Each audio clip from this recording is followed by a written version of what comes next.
We've done 50 buildings in the downtown district. And among those 50 buildings is the one Thomas Taylor unrolled in 49-year-old weathered blueprints that his team at Datum Engineers pulled out of storage.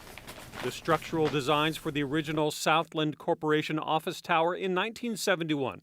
The building, or what's left of the building. We built this cast in place. That is now the Leaning Tower of Dallas. That's what we're supposed to do, is build strong buildings. Nobody ever told me to build it to make it where it was easy to demolish. Taylor's company in Dallas now for 80 years provided structural engineering for the Dallas Holocaust Museum, Parkland Hospital, and the Perot Museum, just to name a few. We'd call it a slip-form concrete core. As for the stubborn concrete core he helped build 49 years ago. What came off was all the branches and the leaves and so forth, but the tree trunk is a little bit harder to bring down than the branches. He admits the Leaning Tower has been the source of a few jokes in his office, but he says he has deep respect for the demolition company and the difficult job they faced. Something to have a little humor about at the demolition people's expense, which is not totally fair because, in my opinion, as a structural engineer, that is extremely sophisticated